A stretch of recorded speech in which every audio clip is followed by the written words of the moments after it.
The engine air filter in your 2020-2024 Ford Escape 1.5-liter EcoBoost is crucial for engine health.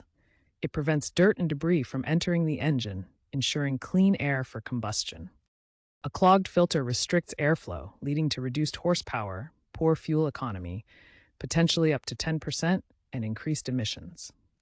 Ford recommends replacing it every 15,000 to 30,000 miles or annually, depending on driving conditions. The filter housing is typically located on the passenger side of the engine bay and is a panel-style filter measuring around 10 by 6 inches. Using digital owner's manuals will help you locate the filter location. Replacing a dirty air filter is a very simple process that will ensure the longevity of your engine. Replacing the air filter is a straightforward DIY task.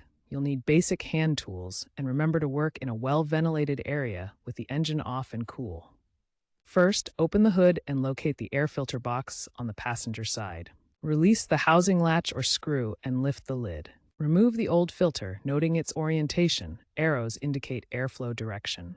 Clean the housing, check for cracks, and insert the new filter in the same orientation. Secure the lid, ensuring it's sealed properly to prevent leaks. Start the engine and listen for unusual noises. Using the correct filter size and type, like OEM part numbers FL2051 or equivalents, ensures a proper fit and prevents vacuum leaks. Be sure to check digital Ford Pass resources for AR guided help.